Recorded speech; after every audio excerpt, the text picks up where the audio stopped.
What's going on, everybody? It is Mitch from We in Tennessee, and thank you guys for joining me today on this wonderful Sunday, July 28th. Hey, it's my brother's birthday today. Happy birthday, bro.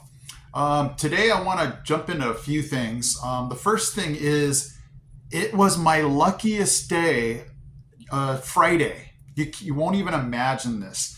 I went to work, basically came home around 1:30, and my neighbor, I've told you guys I have the best neighbors. Now, if you guys move here to Tennessee, cannot guarantee you're going to have the best neighbors, but we have the best neighbors. My neighbor had mowed almost 90% of our entire yard. He just said, "Hey, Mitch, I just, was going to mow a little bit, decided just to mow almost the whole thing." And I'm like, what in the world? I went over to thank him, and he was like, "Hey, Mitch, sorry, when you mow a lot of like thick grass, I had to just go over like the big clumps." And he's apologizing. I'm like, "Don't apologize.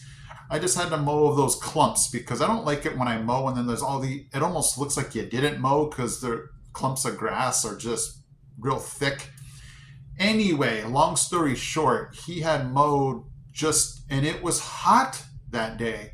I was dreading it, going, "Oh man, I'm going to have to go out there and die on my lawn and mow and sweat," because it's been really humid lately.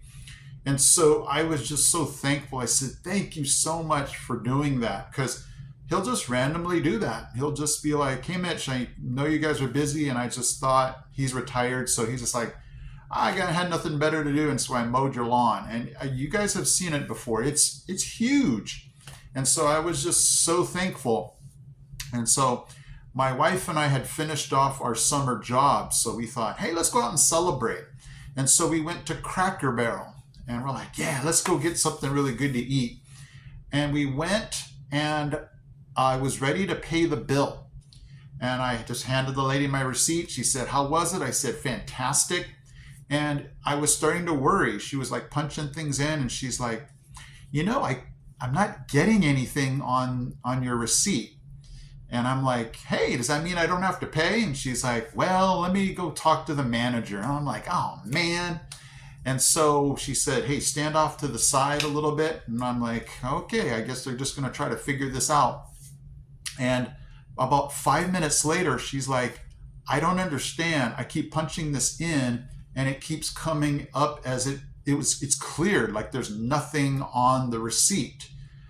And I'm like, "So what does that mean?" And she's like, "I guess it's your lucky day. You don't have to pay anything." And I'm like, "Did somebody pay on my bill?" And she's like, "I'm not sure." And so that usually, I don't know, when somebody pays your bill, usually they would know that. But anyway, I just walked out, and I'm like, telling my wife and kids, I'm like, "We didn't have to pay our bill." And I don't know, it was just a crazy, blessed, lucky day. He just does some amazing things. And so that was just a cool Friday that we had, where just things were, you ever have those days where just things, I've told you guys before, when it rains, it pours. But Friday was just the day that everything just seemed to be going the right way. So it was an amazing day. And, you just hit the pillow going, "Wow, God, thank you so much for blessing us." I truly believe there's days like that where we don't even realize some of the things he like blessed us with that we don't even know, like we just barely miss a car, or something happens where we don't even realize that we got lucky, we were blessed, he protected us. And so thank you, God. That was all you on Friday. Let me go ahead and switch gears now. It's just been really cool to go to antique stores here in East Tennessee.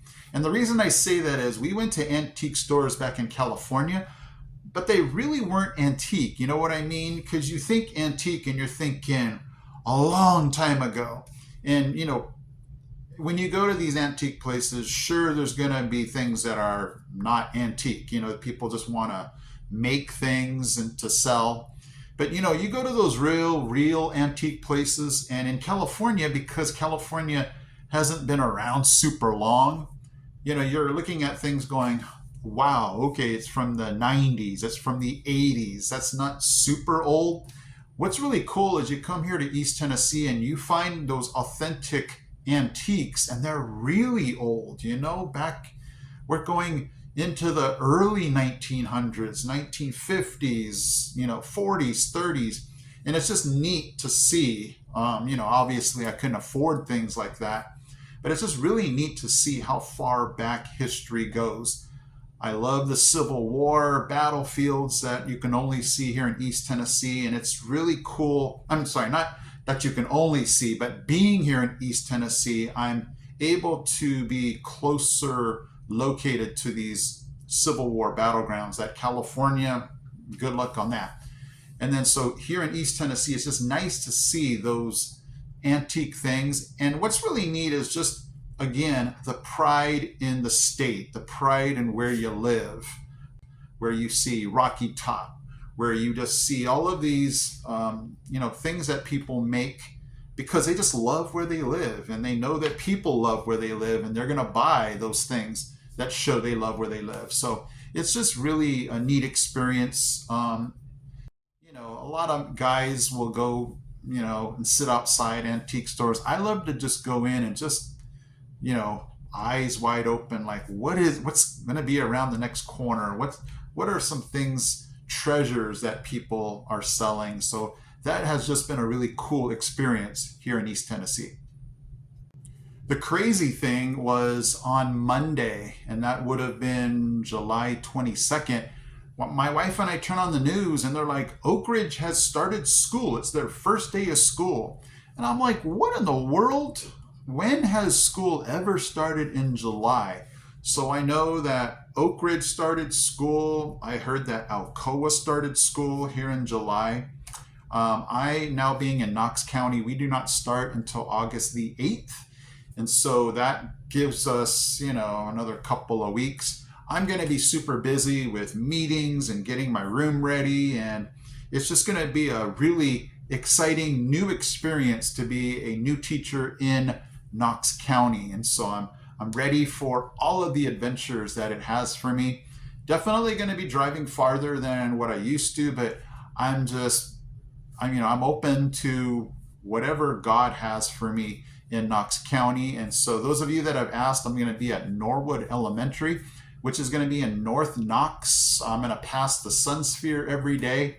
And then I just take I haven't even memorized the highway that I take. I know I jump on the 40, and I think I take the 125 heading up, and it's not too long. I might be maybe 5 miles north of the Sun Sphere. And so that's going to be a little farther drive, but I'm up for it. It's just a new experience that I'm embracing, that God has given me. So I'm really appreciative and excited to get started. I had to drive my daughter to the McGee Tyson Airport. She went on a trip, and I was just so shocked, completely shocked, how fast I dropped her off. You know, I've been to LAX where it has literally taken, you know, and we never live that close to the airport. We live maybe 4 miles from the McGee Tyson Airport, but just the congestion that LAX would have, it would just be stress on steroids when you're trying to take somebody to the airport. I literally pulled up right to where you would enter the airport, got her bag out, gave her a hug, said, love you, be safe, got back in my car, and I was out of there. I just blew my mind how fast just the McGee Tyson Airport is. She headed to Atlanta. Did you guys happen to know that Atlanta Airport is the busiest airport in the world? My daughter told me that, and I said, are you just talking about our country? And she said, no, the world. I don't know if I haven't verified that yet, but a lot of people have told me that's true. So amazing. Just again, how quick the McGee Tyson Airport is, where you can navigate it, and how awesome it is to live. Well, my son and I plan to go to Atlanta. It's September, and I'm a little worried because everybody tells me how crazy the traffic is there. So fingers crossed. All right, guys, thank you so much for joining me this Sunday. I'll be honest, I didn't do much driving because it rains so much and it's been so cloudy. Um, Hopefully, I don't know, the forecast shows that more rain and thunderstorms and things are going to get really busy. So thank you guys for being just understanding about me taking out the Wednesday video. When life gets super busy, I'm just not going to have the time, but I'm going to make time to always bring you guys a Sunday video no matter how my week is going. I'm going to try to get you guys out to my new school, try to just show you some of the things that I'll be seeing as I make the trip there and back, and just hanging on to the last few weeks of summer. So I appreciate you guys. If you guys have not subscribed yet, please do. It's just going to help me get to that 1,000 subscriber plateau where things, I can start to generate money to put it back into this channel to make more videos for you guys. Hopefully you guys might like my Hover Air that I got, that I just wanted to incorporate into this channel to just make it more interesting, give you guys shots that maybe you might not see otherwise. So I appreciate you guys, and I'll see you in next Sunday's video.